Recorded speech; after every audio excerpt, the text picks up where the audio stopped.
And ghost guns are untraceable firearms made from kits you can get online or 3D printed. The guns lack serial numbers because they're privately made, which is the biggest concern for law enforcement who are unable to track them. What makes these firearms so dangerous is not the gun aspect, but the ghost.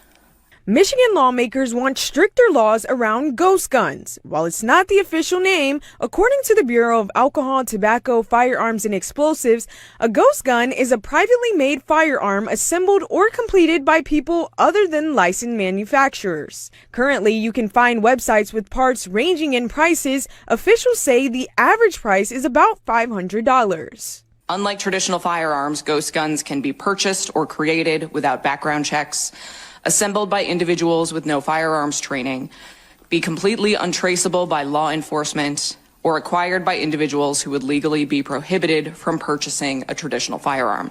Senator Mallory McMorrow, the bill's sponsor, wants legislation to be signed that would require every gun to have a serial number, and if they don't have one already, it would need to happen within 3 years. Senate Bills 1149 and 1150 would make it illegal to sell a firearm or unfinished frame without a serial number.